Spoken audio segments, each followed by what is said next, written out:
A sinister force has been lurking in the shadows of New Japan Pro Wrestling. A wrecking ball that blindsides and annihilates whomever he wants at a moment's notice.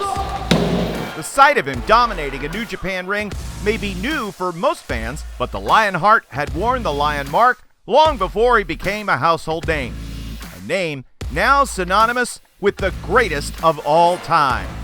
I'm Kevin Kelly, and this is The Recount.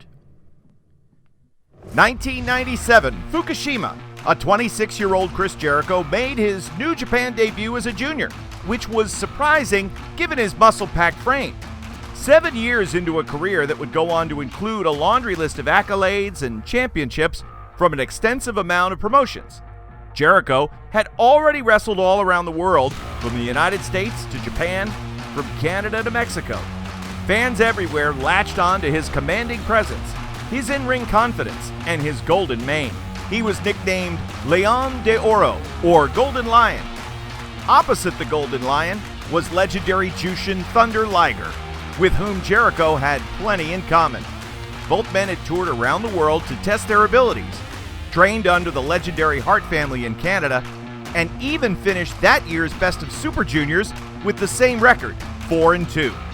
Also like Liger, Jericho competed in World Championship Wrestling during the same time, where he went on to become a 4-time Cruiserweight champion before returning to New Japan again in September of 1998. This special one-night return for the G1 CLIMAX special marked his last challenge for an IWGP Championship for almost 20 years, and it was a challenge he lost. Alongside Black Tiger, the two couldn't pry the IWGP Junior Heavyweight Tag Team Championships off of the merciless Otani and Takaiwa. Over the course of the next 2 decades, the Canadian-raised athlete graduated to a fully formed heavyweight wrestler, and an unstoppable one at that. He honed his unique style of raw power and speed into a catalog of explosive moves and finishers that took the WWF by storm. Multiple World, Tag Team, and United States Championships to boot, Jericho capped the pro wrestling mountain with claim to being a record-holding WWE Intercontinental Champion.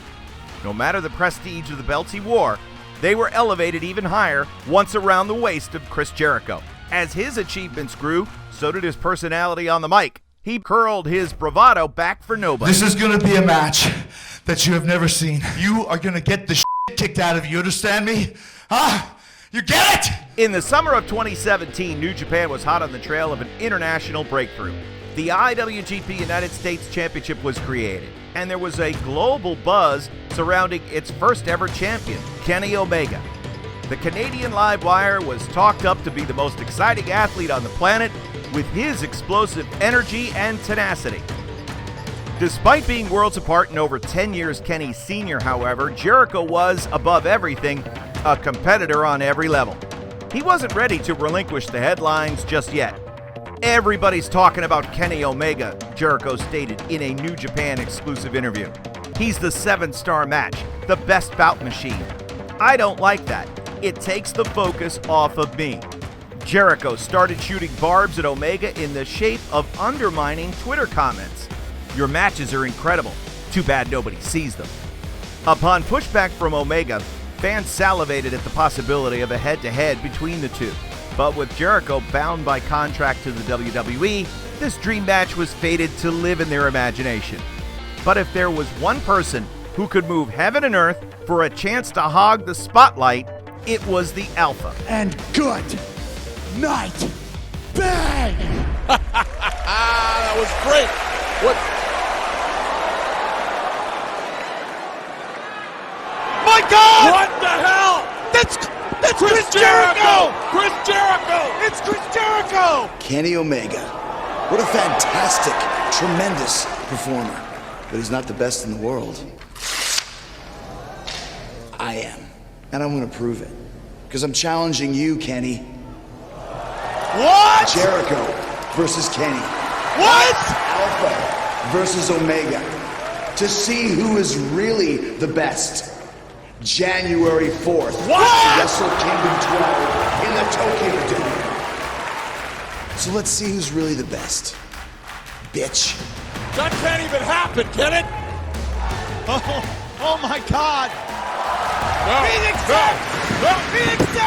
The fight that, quote, could never happen had just been put forth and accepted. A wrestling monolith in the conversation for the greatest wrestler of all time versus the prodigy of a new breed at the biggest event of the year. Once news that Alpha versus Omega was official, the subscriber count on New Japan World skyrocketed practically overnight. Articles and sports stations clamored to cover what happened at Power Struggle and the impact Jericho would have for New Japan's international expanse. With he and Omega both growing up in the same Canadian city of Winnipeg, Manitoba, it would be easy to sum up the clash as a formal face-off between foreigners. But the weeks leading up to the ground-quivering match at Wrestle Kingdom 12 painted a different picture entirely. Jericho had spent years touring Japan, whereas Omega became fluent in the language and a denizen of Tokyo. It was a battle that harkened back to their Japanese development as much as it did their hometown. Omega envisioned their match to be a gentleman's match between world-class talents biting at the bit to bring New Japan to a higher level. But Jericho viewed it as an opportunity to show the world there was only one wrestler worth talking about. Alpha versus Omega. We're gonna find out who the best in the world is, Kenny, and you better be ready, because I'm going to beat the hell out of you. Do you understand? Huh? A point he knew could only be asserted in person. Whoa! Oh my God! Whoa! It's Chris Jericho! Chris Jericho's here! Jericho! Jericho! Oh my God! Codebreaker! Codebreaker on Omega! Jericho is in Fukuoka! What the hell? The crowd at the World Tag League Finals was forced to watch its United States champion be bludgeoned into the mat before Jericho delivered a devastating codebreaker on announcer and personal friend Don Callis. What the hell are you doing? Wait for the goal! Oh, what the hell? My God, Don Callis! A foreshadow of the unpredictable violence that New Japan just welcomed in. At the Wrestle Kingdom 12 press conference the next night, Omega retaliated by leaping at the man responsible for the bandage on his head right in the middle of an interview. New Japan began sensing that the pair wouldn't last another month without tearing each other apart, and had no choice but to render their upcoming bout a no disqualification contest, allowing them to wreak all the havoc they clearly craved. It's a war. It's Alpha versus Omega. It's the most important match I've ever had in Japan. What are you laughing at, face? Shut your mouth. Alpha versus Omega sure as hell did not disappoint. Lasting longer than the actual headliner, the thunderous match showcased underlying similarities in the Canadian wrestlers. Strong, charismatic, fearless. Each blow was answered with an even stronger one, until Omega had a stream of crimson running down his face, courtesy of a steel chair. But the second Jericho turned his back to finish the job, Omega capitalized to the tune of a one-winged angel directly on a metal chair. Oh God, he nailed him on the chair!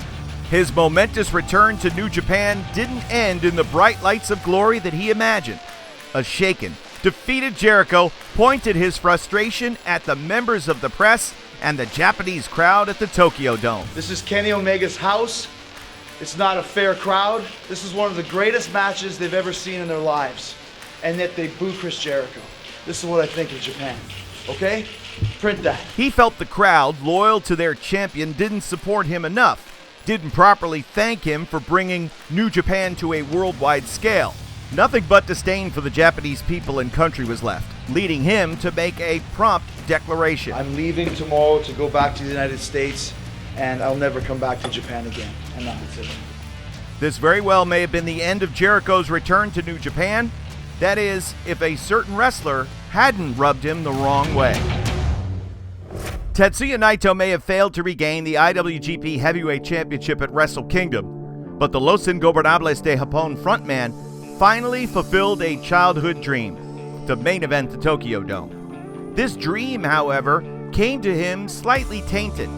He fought through the grueling G1 Climax 27 to earn the right to challenge Okada in the highest billed match of the year. Yet the media craze was primarily focused on the foreign wrestler who swooped in at the last second. Kenny Omega even appealed to New Japan to feature his IWGP United States Championship defense as a double main event, putting his own match with Jericho on par with Naito's. Naito made his scorned feelings public, and by doing so, unknowingly invited confrontation with Jericho. You know, Naito lives in this bubble of New Japan and only works in New Japan. Chris Jericho works around the world, and I have for 27, 28 years.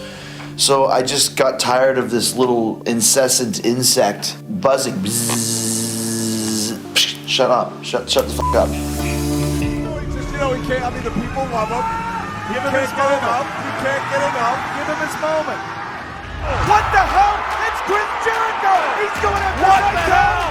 Jericho's brutalizing Naito! He's going after What the hell? Perhaps leaving Japan on a loss was never on the table for a man with his ego. Or perhaps hearing the crowd cheer Naito back to inspiration fed his resentment on being rejected the night prior. Either way, Chris Jericho missed his plane back west to impose his wrath on the New Japan celebrities. With a flair for the mysterious, he adopted disguises and left misdirection in his statements to keep the wrestlers, fans, and staff of New Japan constantly looking over their shoulders. The atmosphere was unsettling, bracing for a blindside assault at any moment. It wasn't until wrestling DONTAKU that Naito let his guard down. Boy, just got whacked by a fan. A fan just attacked him. What the hell? Get security. Come on. Get security. He's got an LIJ mask on. And Naito is down. Somebody get in there and stop this. Who is this? It's Jericho. What? It's Jericho. My God, it's Chris Jericho again. Jericho is back to shock the world in Fukuoka one more time. My God. Naito had now taken the IWGP Intercontinental Championship from Minoru Suzuki, giving Jericho extra incentive to lure him into a ring. That's my message, Naito!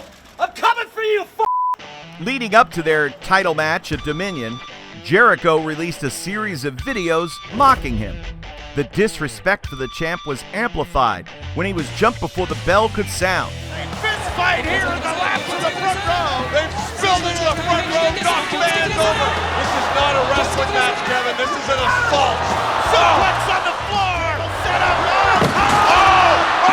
Right. Overcoming his immediate disadvantage, Naito proved that he was more than Jericho bargained for in what was, in Jericho's own words, one of the toughest matches of his career. The two-time Intercontinental Champion perhaps deserved to retain the title, but that was never in the Alpha's plans. What a counter! By philosophy of by any means necessary, helped Chris Jericho win his first ever New Japan title. He was beating me very badly at certain times in that match. When he tried for the Destino, I was just like, F it, and I kicked him in the Kintama. And that's experience. I turned the referee away so the referee couldn't see what I was doing. Dirty tactics. But that's what makes Chris Jericho a winner. The bell ended the match, but didn't end the hatred for Tetsuya Naito. And now not content with the result. The one thing he didn't count on was the bond of the LIJ Brotherhood, as Evil rushed to his faction mate's defense.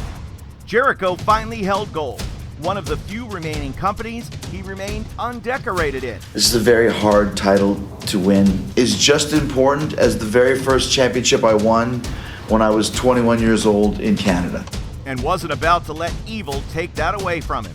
The problem was Jericho truly embodied an Intercontinental Champion, in that he lived in a different time zone altogether. He couldn't predictably appear on New Japan's frequent tours. This was a problem for Evil, who cast the dangerous free spirit off as a distant memory at the beginning of his King of Pro Wrestling match against Zack Sabre Jr. Darkness. Evil. He got promoted. They might be. Oh, whoa! what? Wait a minute. One of those druids just attacked him. Looks like he's got... Wait a minute! Evil gets his in my business. He has to get involved. He has to call me out. This is what happens. This is Chris Jericho, man. Future first ballot Hall of Famer. One of the most decorated champions of all time. The greatest of all time. And I'm gonna allow you to get your ass kicked November 3rd in Osaka. Sounds like there's a gong. No contest. Poor Evil didn't get to have his match tonight. You want to become a big star, Evil? Congratulations.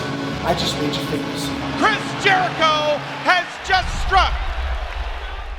The former never openweight champion stood his ground next month at Power Struggle, displaying unbelievable strength by moving Jericho at will. But when darkness failed to fall, the walls inevitably came crashing down.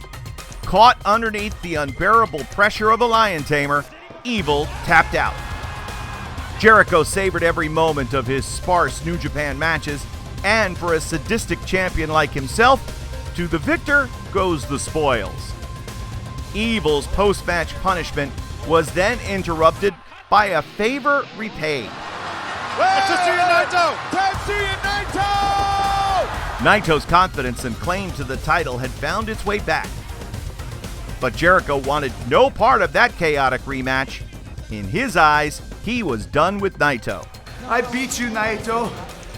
I won this championship, and there's not going to be a rematch. Unfortunately for Chris Jericho, Wrestle Kingdom 13 was right around the corner. And New Japan stated the title's status was much too luminous to be absent from the event. The Intercontinental Champion must defend himself whether he liked it or not. Jericho begrudgingly attended the press conference and reasserted his lack of respect for Naito. You really are a stupid son of a bitch. You know that? You want to say past my prime? Past my prime, I'm still 1,000 times better than you. Okay? You don't want the Intercontinental Championship? There's no other title that you can have. And I'm going to shove it down your throat at Tokyo Dome. Okay? Who assured him the feeling was mutual. Title right here. The animosity not only grew throughout the month, it worsened later that very same day.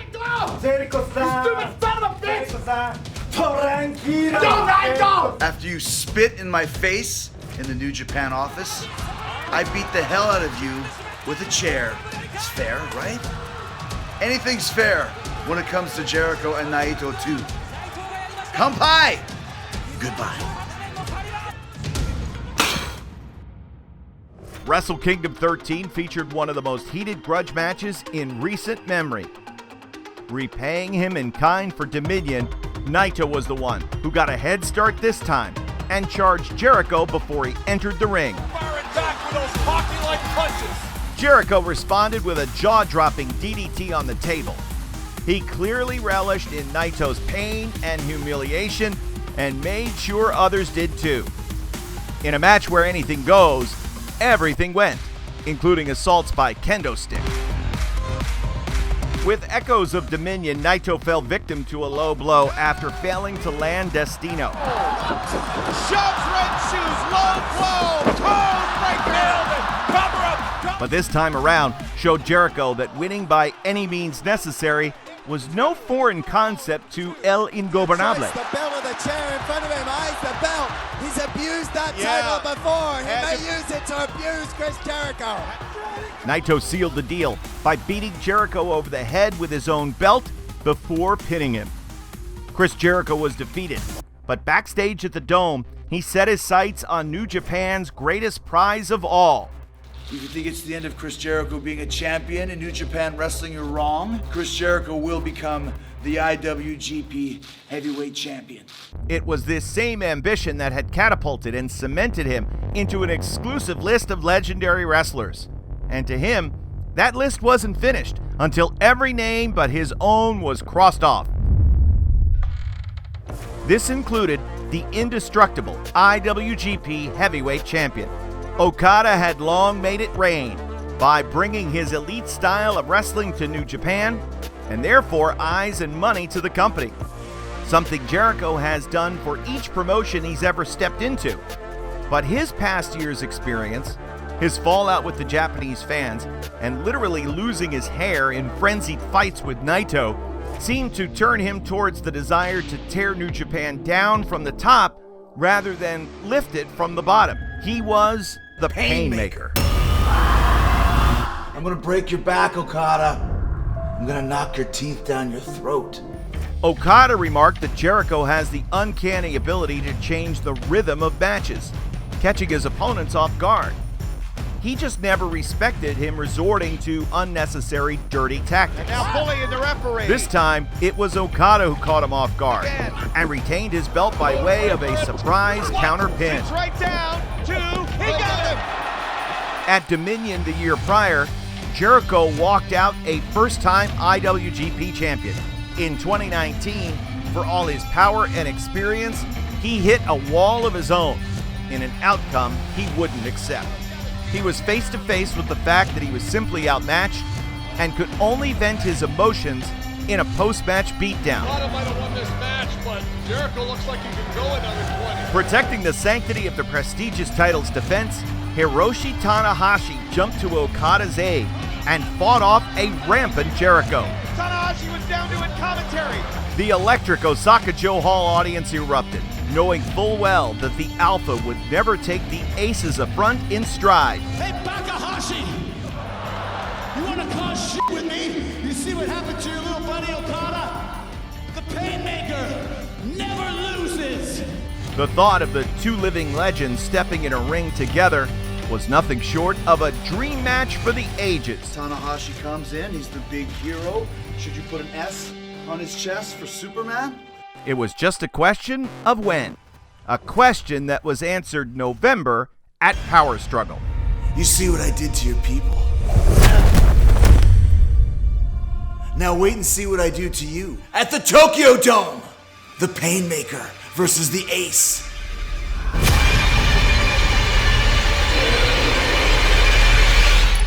Sayonara. At the onset of a new decade, Chris Jericho approaches his third straight Wrestle Kingdom appearance with no victories to show for it. Can he do the seemingly impossible to add the missing notch to his pro wrestling belt and earn a Wrestle Kingdom win over the Ace in his own house? Subscribe to New Japan Pro Wrestling on YouTube so you never miss an episode of The Recount. And visit NJPWWorld.com to see all of these exciting matches in full.